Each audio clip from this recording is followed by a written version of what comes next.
Just want to test the audio here. Looks like it's working. Okay, we'll hang out for a minute here before I get started with this.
There we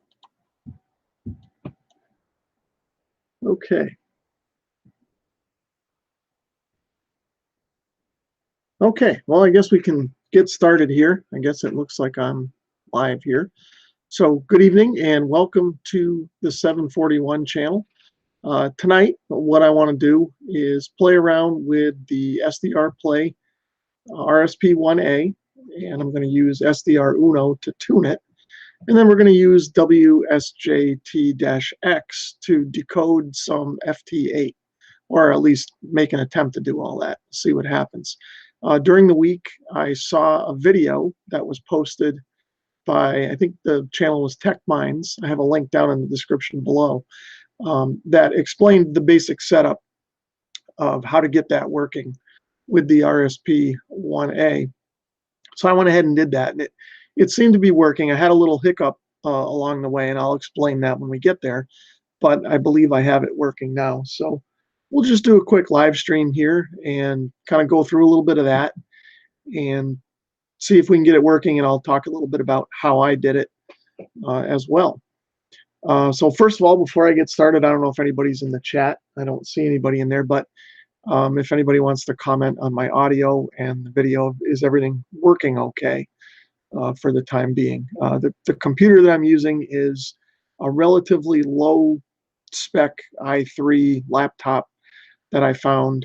Seems to do okay with live streaming and running SDRuno. I have a better, well, what I thought was a better computer next to me here, but apparently it struggles a little bit with trying to process live streaming and running SDRuno and other things. So we're going to try it on this computer here and see where we get with it.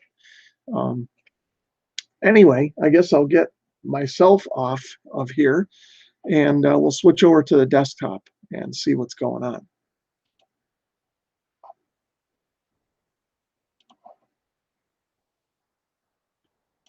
Okay, so first of all, what I'll do is I'll bring up SDRuno, and you can see I've already got it tuned to 7.074.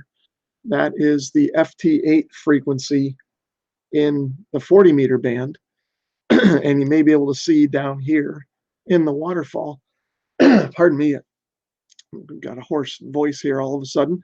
Anyway, you can see down here in the waterfall, there are a ton of signals here that we can listen to. I don't know what that dropout was all about there, but anyway, there's a bunch of stuff there.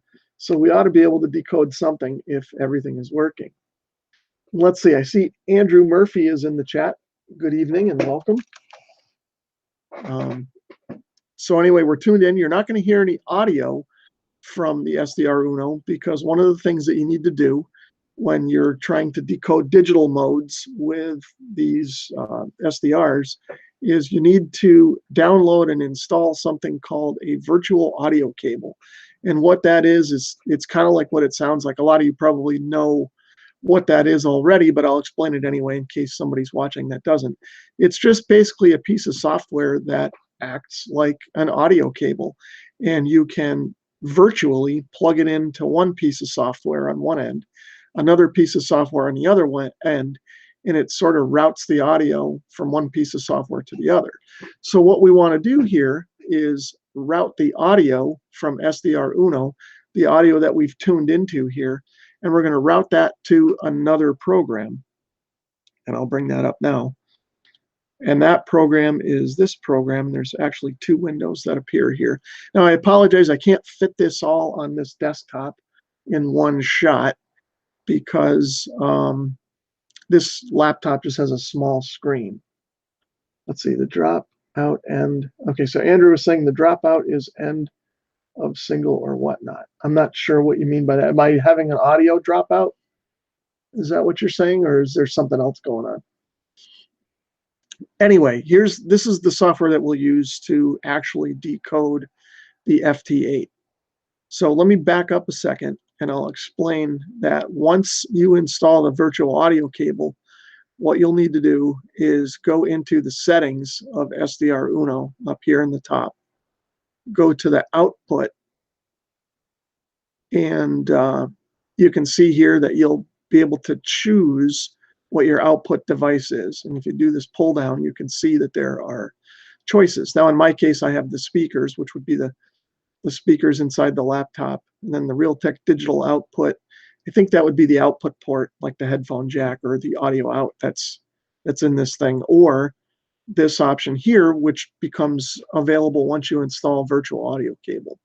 And in this case, this is what I'm set to.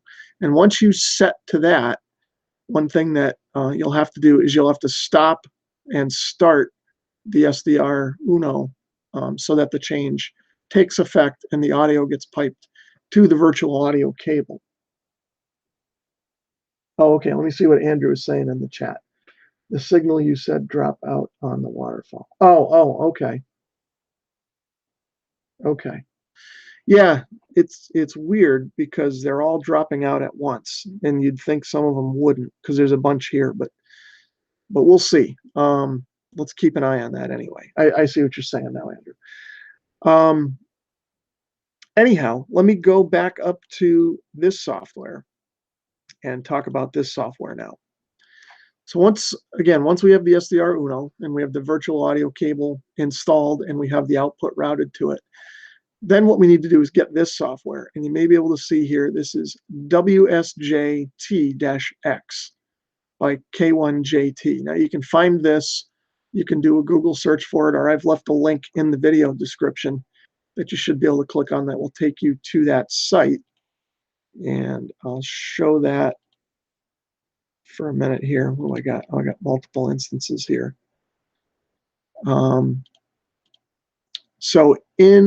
I've got this in the browser here. You can see this is the URL.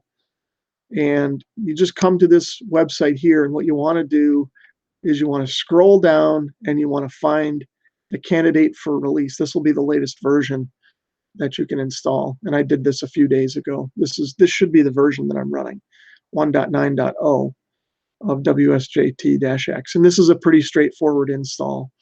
Just, click the prompts and go through, and then you've got it.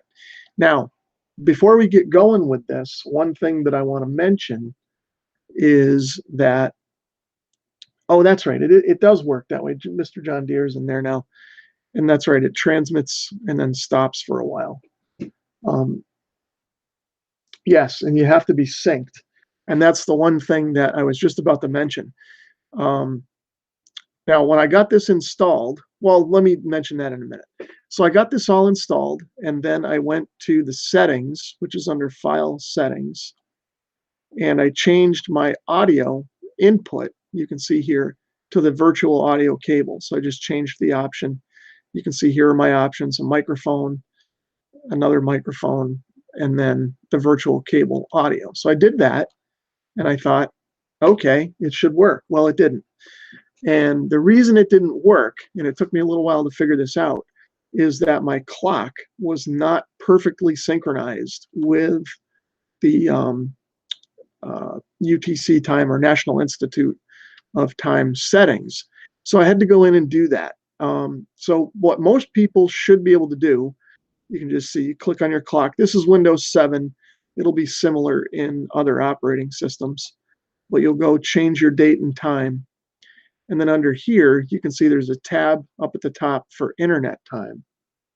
So I went over here, and then you do change settings, and then you'll be able to choose the server that you want to sync to. And in the US, this time.nist.gov should be sufficient. Well, my computer, for whatever reason, either wouldn't sync to that, or it didn't work quite right. And I found that it was still off a little bit. What I did was I went to the NIST website and checked the actual time to the second that they were reporting that they were on, compared it to my clock, which you can see here, and they were off by about 3 seconds. And that's all it takes.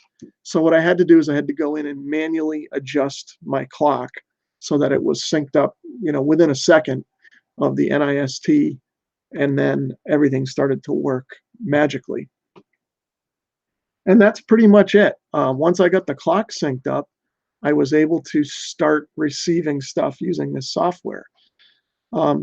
So basically what you can see is happening is that we've got all of the FT8 signals here, and I guess this is zoomed in as far as it'll go.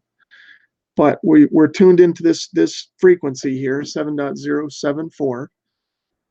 And these are all the frequencies, or all the signals rather, that are transmitting FT8 right now. And you can see them up here in the extended spectrum. There's a bunch here. And you can narrow this filter up so that you're getting just those, but you don't necessarily have to, because the software will kind of do that for you. It's only going to decode the ones that it recognizes anyway.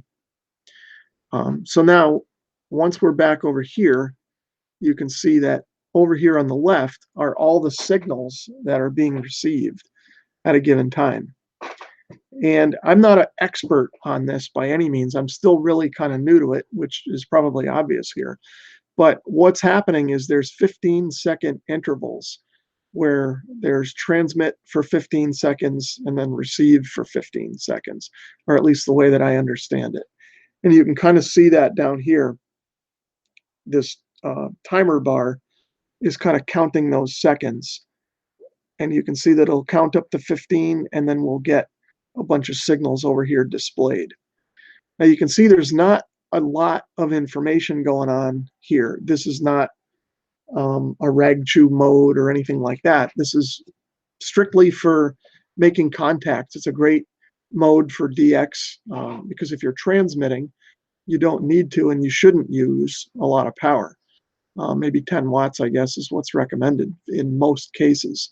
But anyway, we're not transmitting tonight. We're just receiving. So what you're seeing here on the left is everything that's being received from the passband. And you can see the information is the time, the decibel level, or signal level rather, that is each signal is kind of giving us at the moment. And then we've got the frequency, we've got a message, and that's it. And the message is usually just the call sign, or like down here in the case of these green ones, these are people calling CQ. So you can see somebody's calling CQ. Well, that goes a little too quick, but CQ K9AZY and his grid square EM58. And then that's it. And then over here on the right, we have sort of a subset of what's being received, and that is controlled by going up here to this waterfall display. And you may be able to see up at the top, there's green and red bars, and we can kind of move that around and pick a slot, so to speak, to kind of tune into, and that's what we'll see over here. And that'll kind of limit what you're getting, because as you can see, there's tons of signals here coming in all at once. So if you want to try and focus on one slice of that and make things a little bit easier, you can kind of do that by moving this bar around by just simply clicking, and then you'll get just that. Let's see. So I'll look at the chat here. John Deere says he can't bring himself to use FT8 for contacts. It's too automated for you. I agree. I've never made a digital contact myself. I'm kind of new to all of this. I've played with decoding PSK31 in the past and just kind of looking at it. And it's great. I like the concept of it. The fact that, right now the band is more or less dead. Well, maybe it's not. I haven't tuned around, but for argument's sake, let's say it is dead tonight, but we're still going to be able to receive tons of signals from all over the place. So if you're interested in how your station is performing, or if you're interested in very efficient communications, this is the way to go. But you're not going to have a conversation here with anybody, not anything meaningful anyway. But it's a good way to kind of gauge propagation and see how your antenna is working and things like that. So I didn't mention it before, but I've just got basically a wire dipole out in the side yard, and it's only up about 15 feet. And this is the type of stuff I'm receiving here. So, it tells me that things are working okay. And if I had no other options, this would be a mode that I could use on even a more compromised antenna and still make contacts. I guess that's what kind of a lot of people look at it. But for me, I'm sort of new to digital modes. I work with computers all day long and have for years. And I don't want to say it's the last thing I want to do when I get home, but I just tend not to gravitate towards that. If I'm going to get on the radio, I just usually get on the radio and talk, so to speak. But this stuff does interest me, so I figured I'd try it out and see if I could at least get it working and see how it worked, and just kind of share along with everybody else. Again, I'm no expert on this. In fact, I'm a beginner at it, but here we are. I mean, there's really not much else to it. You could sit here and watch this all day and see, where these stations are coming in from, and that'll kind of give you an idea of where the propagation is. So some guys probably use this in the background to kind of gauge which bands are open and which countries they're open to, and that sort of thing. So it's a good tool for that too, I suppose. So I mean, that's, like I say, that's almost pretty much it. This kind of went quicker than I thought it might. But let's see what's going on in the chat. PSK, at least you can type and get more than a call sign. I had a 15-minute conversation on PSK 31 to Wyoming last night on 5 watts. Yeah, see, that's cool. That's kind of the allure for me for the digital modes, is that you can use QRP and you can still, get a signal out there. And you don't need sophisticated equipment. You don't need big amplifiers and things like that. And like you're saying with PSK, you can have a keyboard-to-keyboard conversation with somebody and exchange more than just a signal report. And that's kind of cool. It takes a little bit longer than if you were just talking to somebody. But at the same time, if you tried to do 5 watts sideband, you probably couldn't do it. And if you're not somebody that knows CW, then this is an alternative, for you to make, a low power efficient contact in that manner, or any of the digital modes, really, PSK, FT8, any of those. Have you used any others, John Deere, besides PSK, JT65, or any of those? I haven't tried decoding any of those yet myself. I've only done PSK 31 and now the FT8, which this seems to be all the rage right now.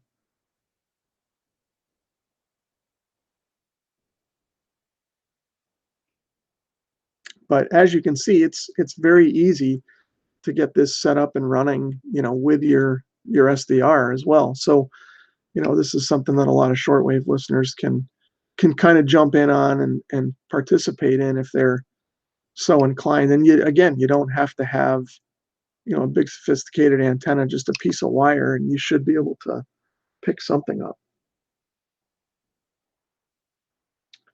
Let's see. So Billy Ramirez is in there. Thanks for stopping by. And he says FT8 gets boring very quickly, in his opinion. He uses it as a propagation tool. I kind of agree with that after having gone through this. And it's only taken about 15 minutes or so for us to get to this point where I've almost run out of stuff to talk about. Now, I don't know if you heard, but I'm new to this myself, so I didn't know quite what to expect. But here it is. So I kind of agree with you that it gets very boring quickly. Now, if you're sitting here making contacts, it's a little bit more exciting, but at the same time, I can see that after 2 or 3 contacts, you know, all right, now what, kind of a thing. So John Deere says PSK 31 and the next wider one, PSK 64 or whatever it is. JT 65 or Olivia is your digital mode of choice. That's what Billy Ramirez is saying. Now, I haven't used any of those other ones, so I don't know what the differences are really between them. I need to educate myself a little bit on that. But this is a tool that you can use to do that with. You know, you can tune around and listen. You don't have to transmit, and you can kind of get a feel for what's going on.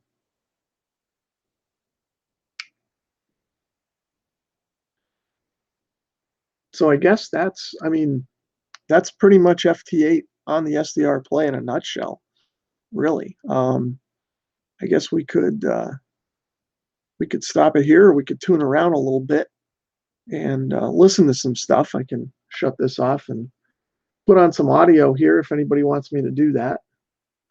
And Billy says he loves the channel. Well, thanks. I appreciate that.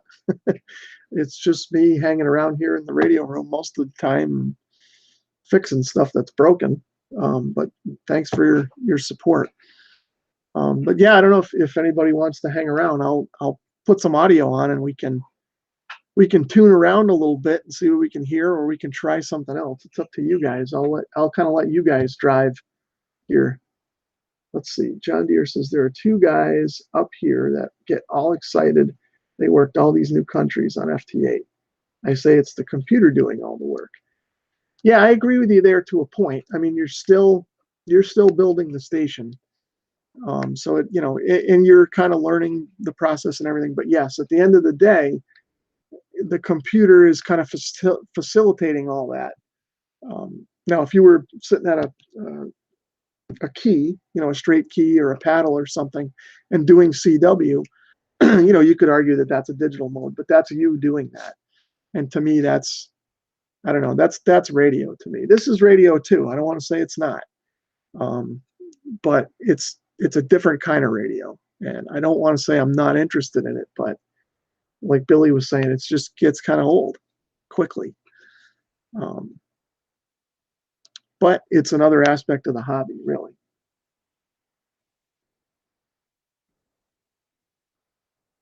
So what do you guys think? Should we tune around a little bit, or should we just pull the plug on this here? I mean, this is probably it, unless somebody has a question about this out there.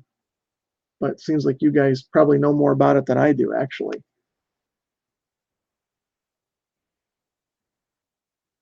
So yeah, well, I got a few minutes anyway, so I'll do that. I'll tune around. So let's pull the virtual audio plug. We'll put the speakers on. We'll stop this and start it again. And now we've got audio. So there's what they all sound like all at once. Sounds like a bunch of screeching cats. Let's let her rip tater chip. Okay. So we'll tune it up here. What am I doing wrong? Oh, lower sideband.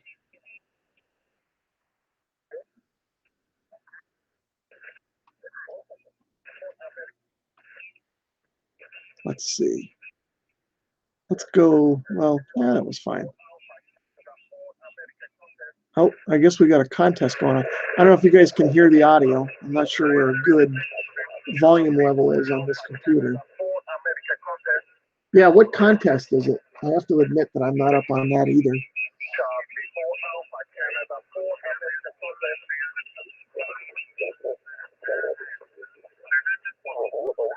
I'm more of a reg chewer myself most of the time. WWWPX contest, okay. Yeah, I usually reg chew most of the time. Sometimes on Friday nights I get on and reg chew on 80 meters with some guys. I didn't get on tonight though. I get on 6 meters and do some reg chewing too. Once in a while I'll do a little DX type stuff, but that's it.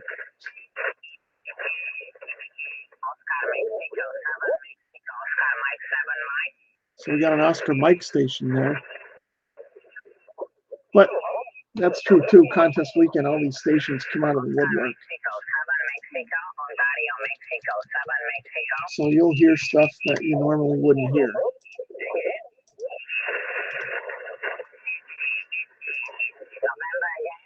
Let's see. Let me pull up QRZ over here so I can look up some of these guys.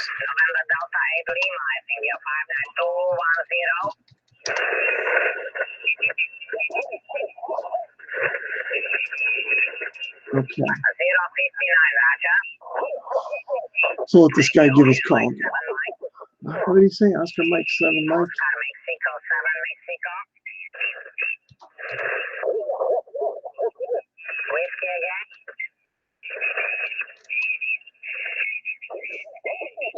Let's see.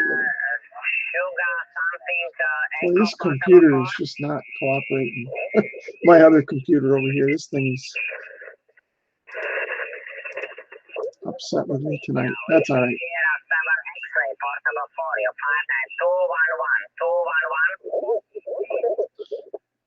Anyway, we'll tune up the band a little bit here.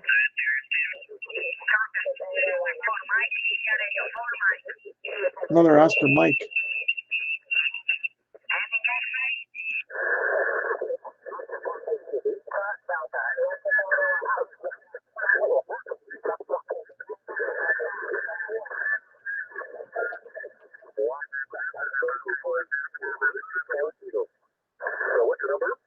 Okay, so we got somebody here. Okay, so that's a W4. Let's see, John Deere says he worked Congo and Cameroon last weekend. Well, that's pretty good contact. And Billy is saying your dipole picks up nicely. I found that my vertical works better with my RSP1A than the wire.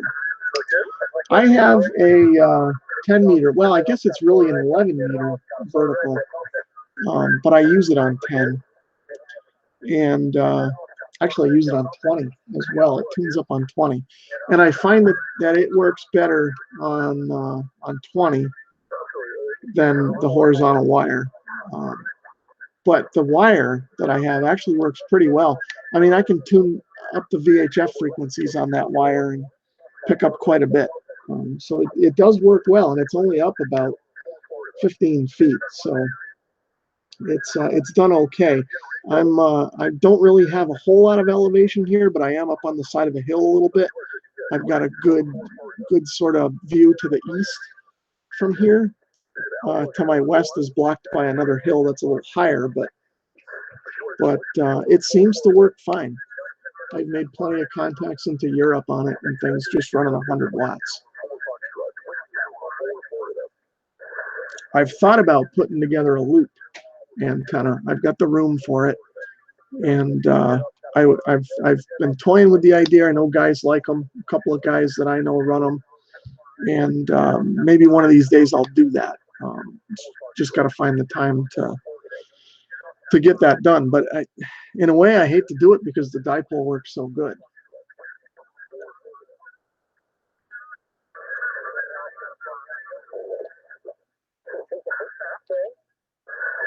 Yeah, we got guys on top of each other here because of this contest. That's probably why there were so many signals too on the FT8, I guess. Yeah, these guys are on top of each other.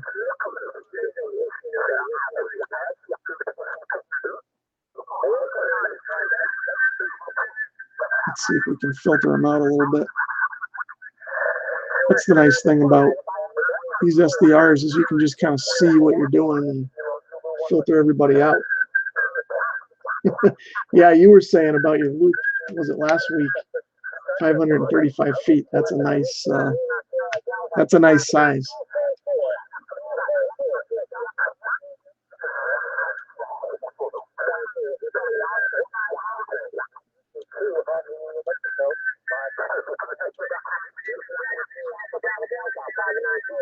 Yep, 5'9". Thanks for the contact. I don't know. I never really got into contests too much either. I don't have an attention span long enough to do a whole contest. I'd get bored after an hour. But sometimes I'll get on during a contest and make a few contacts just to make sure all my stuff's working. Hand out a few points. Although I do enjoy doing field day with my radio club. We just do kind of a real laid back, relaxed kind of thing. Set our radios up in the field and have a cookout and make a few contacts. It's a lot of fun, and that's about the only contest that I enjoy. And we don't usually do the whole thing. We don't get too serious into it. We just do Saturday afternoon and make a handful of contacts, and we're good. We're lucky if we even submit our score to QST. Yeah, that's a good point, John Deere. Every contest is 5'9", even if they ask for your call sign 10 times. It's almost muscle memory. They don't know what to say. It takes too long to think about an actual signal report. And that's okay. There's nothing wrong with contesting. To each their own. It's not my thing. So let's see. I don't know what else we can find on here tonight. With the contest going on, I'm going to assume that maybe we'll hear some stuff on some other bands that we normally wouldn't this time of day. So we can tune around. Let's try 20 first, which would normally be kind of dead this time of night, and see if we can hear anything up here. I'm not seeing anything right away, but we'll just kind of quickly scan around.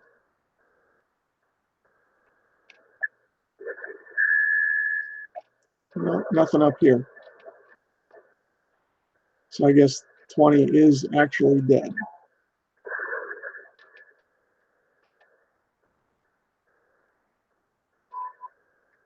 Well, so much for that theory. I could switch to my vertical, but that would involve moving a bunch of stuff around. So let's see, John Deere. Yeah, well, that's the good thing about a contest, is that it brings all the stations out of the woodwork. So if you're looking for a particular country, then that's how you're going to get them, because he's going to be on the air and he's looking for points. So Billy's going to take off. He's going to go to work early tomorrow. So that's cool. Thanks for stopping in. Hope to catch you on the air one day. KC2NVG, Port Chester, Connecticut border with Greenwich. Oh, and I ride as well, in case you're in the area. Ah, cool. Okay. Give me an excuse to head out that way on the bike. So we'll keep it in mind. You're not too far away. We could probably even hook up on one of the 2-meter repeater systems here in Connecticut or something. So we'll have to try that at some point, or 80 meters if you have it. Look me up on 3737 on Friday nights. Oh, okay. I'll look you up on QRZ. Take it easy. Have a good day at work tomorrow. Too bad you got to work on a Saturday, but got to do what you got to do. I used to have to work on Saturdays too. Luckily, it's been a while. All right, so 20's out to lunch here. That's dead. So let's you know what? Let's try 160 and see what's going on down there. I don't usually tune down there, so let's see what we can hear. There's some characters that usually hang out around 1930. So let's listen in on those guys for a few minutes and see if they're behaving themselves or not. Unless somebody else wants to listen to something else. But let's see what these guys are up to if there's nothing else better to check out. Now, at one point, I had a 160 antenna up here. In fact, when I moved into this house, what was it, 8 years ago now, I put up my first antenna was a 160 meter dipole, and I put that up, and I was all excited because this house is in the middle of the woods, and I thought it's going to be great. I'm not going to hear anything. I can't see my neighbors' houses from here. It's a great radio location. I've got state forest directly across the street, 500 acres of it. So I thought I'm in good shape. I put that 160 meter antenna up, and I got S9 plus of noise on all the HF bands. I couldn't figure it out. I was looking up and down for bad transformers and all kinds of stuff, and what I finally found out was that it's all the appliances in my house. They're just terrible switch mode power supplies, putting off all kinds of hash and everything like that. So what I ended up having to do was take that antenna down, because the center feed point of it was right above the house, and one of the legs went right above the kitchen where all the appliances are. So I had to take that down, and I had to put up a smaller antenna further away from the house, and that's where I came out with the 80 and 40 meter fan dipole. And that's worked well for me, but I can't tune it up on 160, so I haven't been able to get on that band. But I'll listen down here once in a while. Yeah, and that's another reason I was thinking about doing the loop, because I thought that would help null out some of the issues. But if I wasn't married, I just would unplug all the appliances when I came down here to operate, and then it wouldn't be an issue. But that doesn't go over too well, so had to make the compromises. But yeah, the 1930 guys, I haven't listened to these guys in a while, but there's one guy in particular that is quite a character. We hear him around here all the time, and I like listening to him. He's a funny guy. N1DVL. If you've ever listened in on these guys and heard him, he's definitely got his opinions.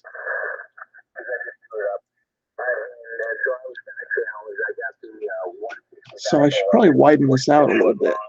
That'll help it sound a little better. Just before the snowfall, and just in time. So I got it on a temporary mask, PVC mask, which is not desirable really, but it works.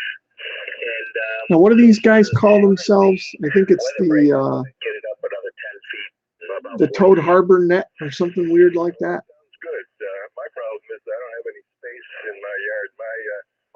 My lot is only 80 by 110 feet, so I really got to be something like that. I don't know where I run the wire. But it seems to be working good. We're picking them up. On this net was that the guys that have done the loops or dipoles have you don't have to run a whole flat top dipole of 242 feet.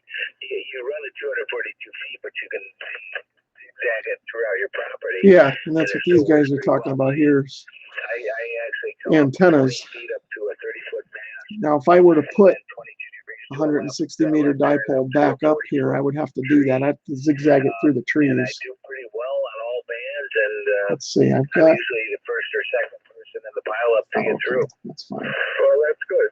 My problem is that your radio sucks. Your microphone sucks. Just sweet. Yeah. Yeah, that's the guy. Ah, you got the wrong radio. This is the radio you need to get. Nope, that's not the right. You're talking to Mr. Antenna. I invented the antenna. He's funny. He's been around a long time. He's not far from me, and he'll show up on certain bands, out of the blue. He'll just start operating on a particular band. It was kind of humorous because last year he showed up on a 2-meter repeater that some of the local guys use and started in with his routine, and he put up with it for a little while, and then somebody started jamming the repeater. Well, that's a story for another time. The repeater wasn't getting jammed. The repeater was having an issue. There's something wrong with the repeater site, and the guys all thought it was being jammed, and they blamed it on him. So they were ready to go on a witch hunt. In fact, there was a couple of guys. They went with directional antennas and showed up in his driveway and all that stuff. And then he got on the repeater and he let him have it. And we haven't heard him since on 2 meters. But that seems to be the case. About 10 years ago, well, it's actually about 15 years ago now, when I first upgraded the General. I upgraded to General, but I started operating 6 meters, which I had privileges for before that anyway. But again, I started getting on 6, and he was on 6. And you know, I was running a 10-watt radio on 6 with a homemade antenna, and yeah, he gave me the whole riot act one night. I had the wrong radio, I had the wrong antenna, I was doing everything wrong, I needed to follow his advice, and blah, blah, blah, blah, blah. Well, I stopped talking on 6 meters after that, for a while anyway. But they're characters, they're all right to listen to, but yeah, I wouldn't want to talk to them. But it's, like I said, it's unavoidable. The guy just shows up sometimes when you least expect him. I think he means well in his own mind, but just has a way about him. But there seems to be, that seems to be the thing with ham radio, though, is it just seems to attract characters of all types. And, you know, it can be kind of interesting to listen to some of these guys. You know, listen to the AM window, those guys, the AM guys and stuff, and, you know, go to a ham fest for that matter. You know, it's just a lot of goofy people there, myself included.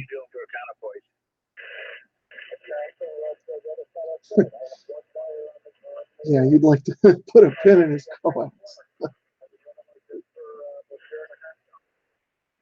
you're about 10 over. Where are you located?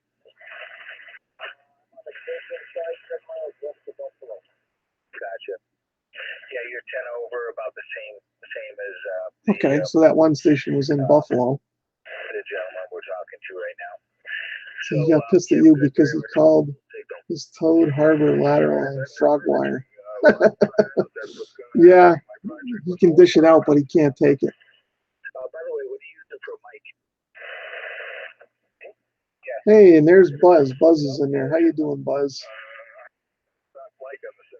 How was that non-storm that we had there the other day? That was something else. You know, the way that they were going on the news about it, you thought that was the storm that was going to wipe out the dinosaurs all over again, but it didn't turn out that way.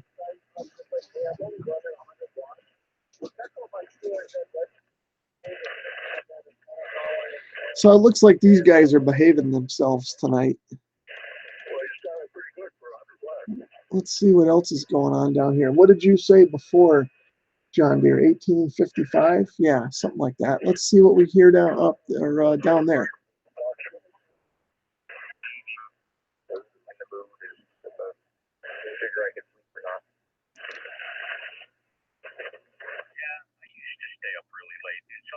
Oh, okay. I missed you guys up there too, huh? You were supposed to get 6 inches.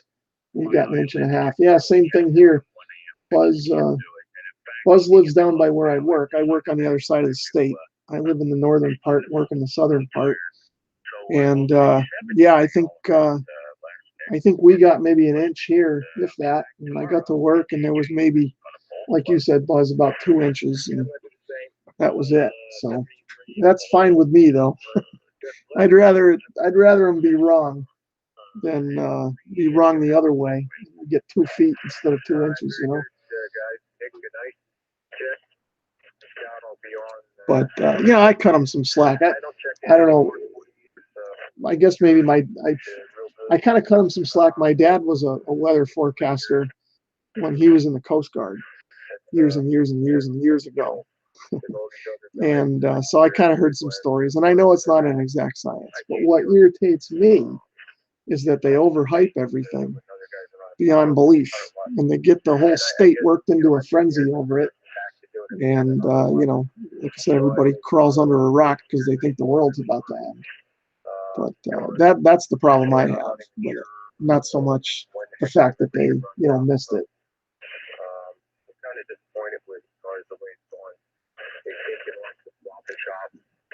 So 1855. Are these the guys up in your area there, John Deere? It's my problem. Okay, good night. Catch you. W3LS will be QRT.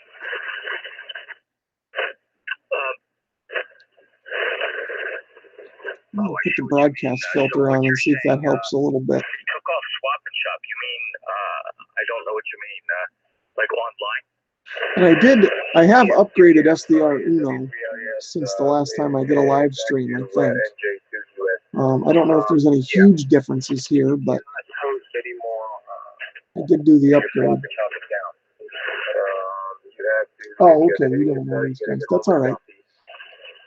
Sunday morning, the information. Yeah, it sounds like they're New York area anyway. New York, New Jersey, maybe. Just based on the accents.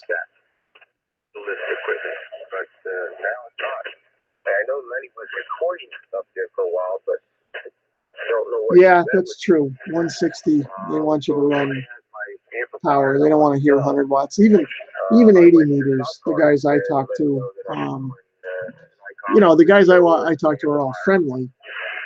They're all running, well, not all of them, but a lot of them are running, you know, some power. But we're all somewhat local within Connecticut or Connecticut and Massachusetts. So we can all hear each other, even if we are running 100 watts, as long as the band is okay. But a lot of the guys do run power. Nothing wrong with that either. I don't have the resources to be putting amps in right now. And I kind of prefer to run less power anyway. Just seems like you're making more of an accomplishment if you're doing it with less power than more. But there's nothing wrong with having more power when you need it, though.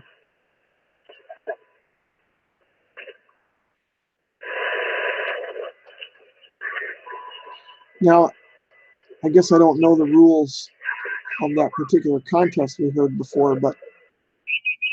Charlie? Oh, okay, that's probably a contest station there. I was going to say there's not as many of them here, but it's probably just because there's not as many that can run this band. CQ contest, November Echo 1 Charlie contest. He's pretty strong. I wonder where he is. CQ contest, November Echo 1. Oh, he's not far at all. He's just north of Springfield, Mass. So I don't know, 30 miles north of me, maybe. CQ contest, November Echo 1 Charlie contest. But he seems to be coming in okay. No indication of anything showing up in my lungs 2 hours prior. And I went back a little bit further, and nothing has shown up. 20 over for you. Now, and this is how mesothelioma works. It usually takes 40, 50 years before you, if you're lucky. Let's see, we can change that on this, can't we? Some people show up 30 years later, but I have friends who I work with in the Navy who are now showing signs of, asbestosis. Yeah, I don't know. I thought you could change the readout on this. Maybe I'm thinking of SDR console. You could change this to S units. She's actually a year younger than me. Maybe you can, and I'm just not finding it because I'm under the gun here a little bit, so to speak. Oh, yeah. They didn't give her 6 months, but she lasted almost 2 years. But that's all right. We'll keep it in decibels. She had a bad surgery after surgery. So this here, we got from coast to coast. I kid you not. And everybody complaining about their aches and pains here. This is the aches and pains net. She had a terrible.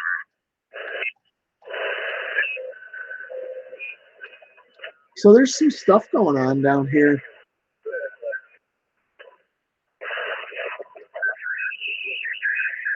That's not good. Yeah, there's a few things going on down here. I mean, a contest, but. After the contest, like this.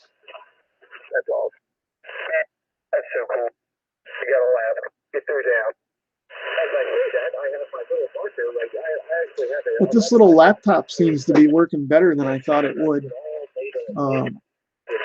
I usually use this one to monitor the chat.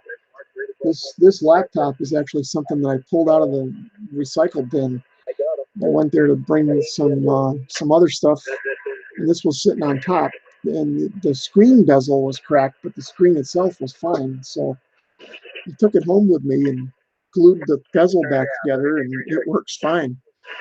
But it's only an i3, so I didn't think it would really do all that well with live streaming and SDRuno and all that stuff. But I gave it a try the other day, and it seems fine. It's better than my desktop computer, which I thought was newer, but I guess it's not as good. So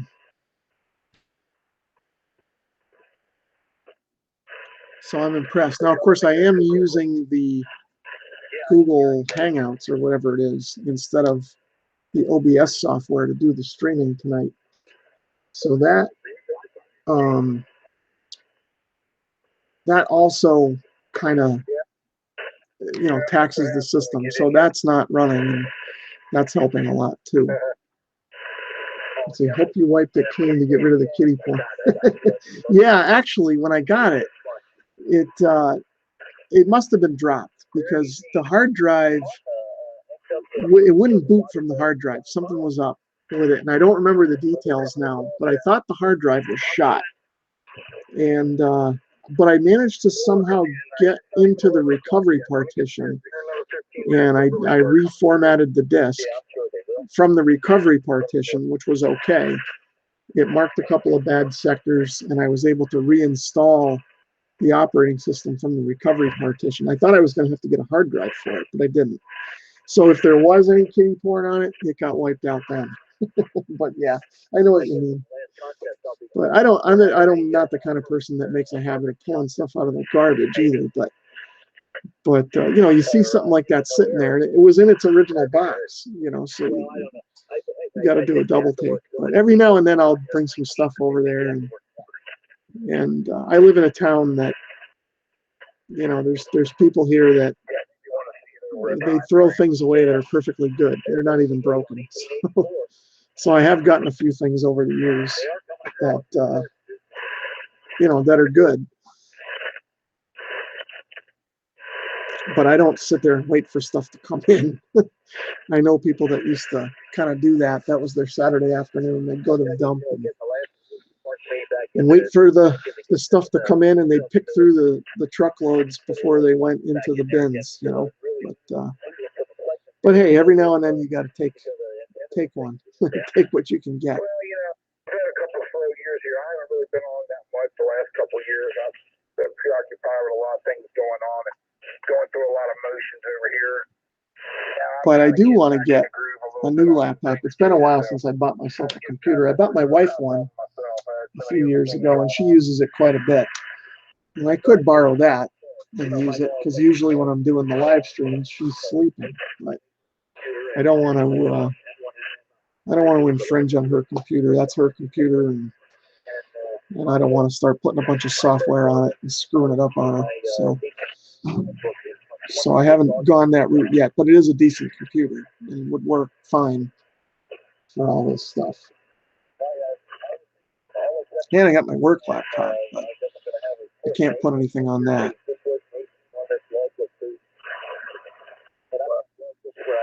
So if I keep doing these live streams, then I'll probably invest in a better computer, one that I didn't get out of the garbage can. So we'll tune around for a few more minutes here, and I'll probably pull the plug.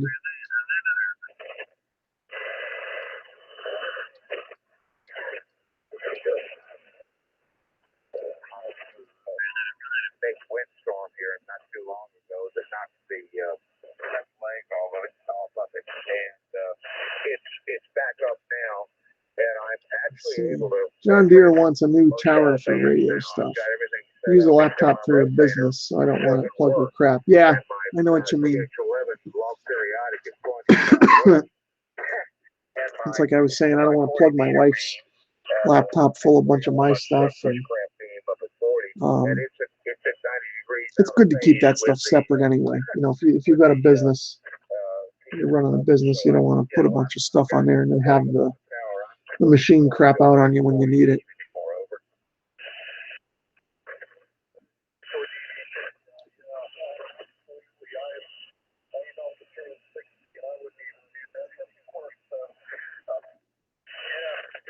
But I tend to just make do around here with what I can scrounge together.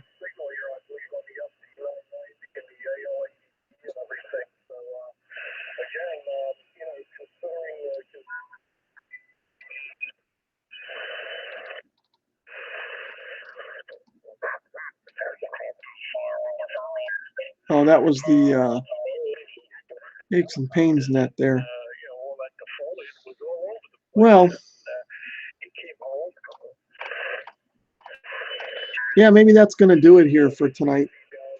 I mean, we went through the FT8 stuff. That was pretty quick. Not much to it, I guess. So yeah, maybe I'll pull the plug here, and we'll do it again another time. Let's see, you're cheap too. Have to be to eat. Yeah, well, that's the way it works. I don't know how things are in Maine, but in this state, we're seems like we're paying more in taxes than we are in food. And they keep wanting to raise them more, so I don't know. Have to rethink it. Might have to pull the plug and move somewhere else just to afford to keep a roof over the head, you know. But anyway, yeah, I think I'll pull the plug here. Thanks for everybody for stopping in. And maybe we'll try it again next week. We'll see what happens, see what the schedules look like, and see. I don't want to commit to a regular schedule on Friday nights here, but it's looking like if I'm going to do a live stream, that's when it's going to be, is Friday nights around 10. Let's see. So the bloaters can get their welfare. Yeah. Yeah, that's the way it works. Robin Hood. Take from the rich, give to the poor. I don't know. Well, except we're not rich. But we could go on and on about that, I'm sure. I usually don't. I usually try to keep the politics off the channel, but so we'll leave it at that. But anyway, guys, I'm going to pull a plug. Have a good evening. Thanks for stopping in, and we'll catch you again another time.